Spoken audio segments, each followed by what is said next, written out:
तर मित्रांनो, ठरलं तर मग मालिकेच्या उद्याच्या भागात आपण पाहणार आहोत की सायली आता अर्जुनच्या नजरेने विचार करत असते.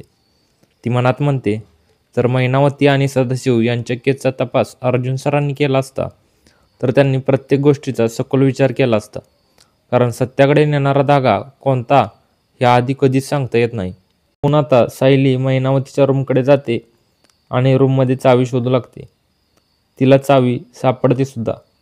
पण जशी ती निघते तन्वी तिला पाहते. तर दुसरीकडे अर्जुन सचिनला सोडायला बाहेर पडलेला असतो. रस्त्यात त्यांना साक्षी दिसते. सचिन अचानक म्हणतो, मला इथेच उत्तर, मी कॅबने जातो. आणि तो थेट साक्षीच्या गाडीत जाऊन बसतो. पण कथा इथेच थांबत नाही. थोड्या वेळात अर्जुनला फोन वाजतो आणि त्याला कळतं की ऑफिसमध्ये जाण्याची गरज नाही.